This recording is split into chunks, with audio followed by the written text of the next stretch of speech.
Stjórnendur tónlistarhátíðarinnar Iceland Airwaves hafa ákveðið að hátíðin verði haldin á næsta ári á Akureyri auk Reykjavíkur. Stefnt að því að nota 2-3 tónleikastaði á Akureyri og að framkomi á bilinu 20 til 26 innlend og erlend tónlistaratriði. Jafnframt verða utandagskrá tónleikar í bænum á völdum stöðum. Skrifað var undir samninga þetta á tónleikastaðnum Græna hattinum á Akureyri. En hvers vegna hátíðin flutt norður að hluta til? Það nú margar ástæður fyrir því en kannski einna helst að nú tæknilega mögulegt að gera þetta upp á mjög margt, bæði svona Náttúran á Akureyri, hann býður upp á það.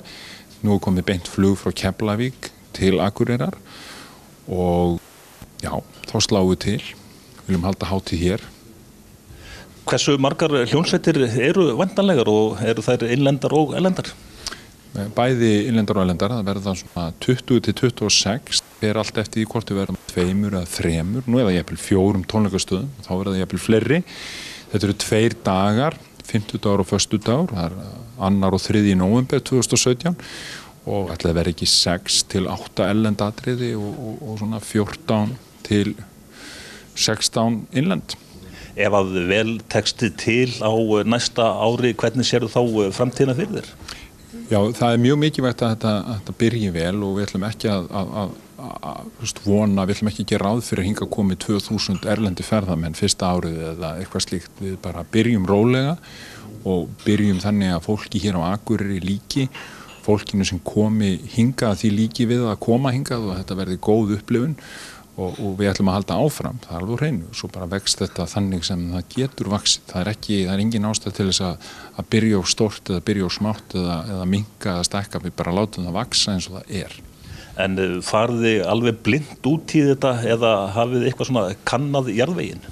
Ég myndi þetta búið að ræða þetta oft og við höfum rætt þetta við samstarfsaðil okkar erlendis, blaða og fjölmiðla fólk og tónlistamenn. Tónlistamenn leita nefnilega, erlendir leita oft í það að fá að spila annar staðar en í Reykjavík, en það kannski ekki auðvelt og það kemur lítið af erlendri músík til dæmis hingað.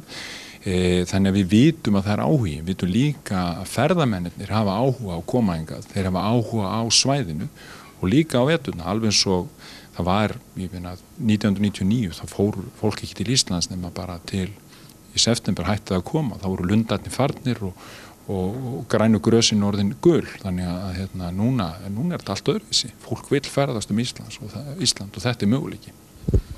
Iceland Airwaves tónlistarhátíðin verður haldin í 19. skipti dagana 1. til 15. nóvember á næsta ári.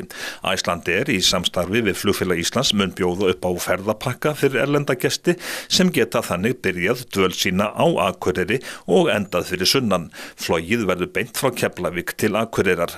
Flugfélag Íslands byrjar sem kunnugt að fljúga á milli Keflavíkur og Akureyrar í febrúar 6 sinnum í viku.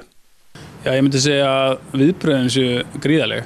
Við fáum virkilega góð viðbrögð bæði hér á Akureyri og líka frá söluaðilum erlendis og það það sem skiptir öllu máli fyrir okkur vegna þess að þá vitum við það að það eftirspurn eftir vörunni og líka áhugi fyrir að selja hana. Nú salan, hún fer líka vel af stað, við erum líka ánægð með söluna, og það svona sýnir sig að viðbrögðin eru mikil fyrir norðan, það margir sem ætla að nýtast þetta.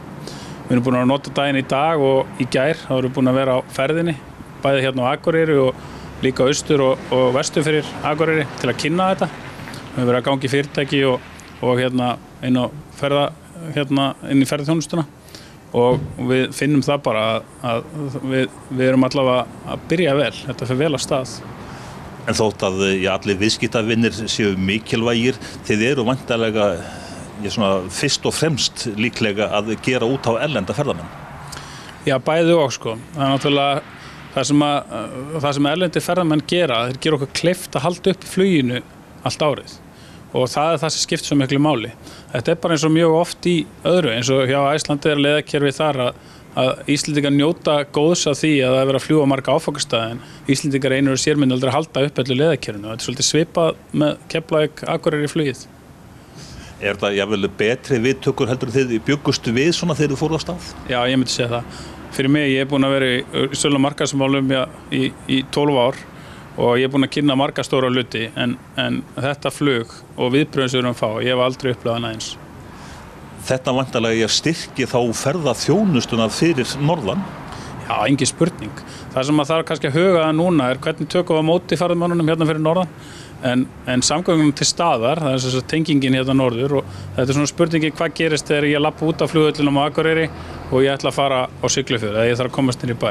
Strætó til staðar eða get ég bara tekið leigubíl eða þess að þetta svona litli hlutir sem þurfa að vera í lagi svona í startið.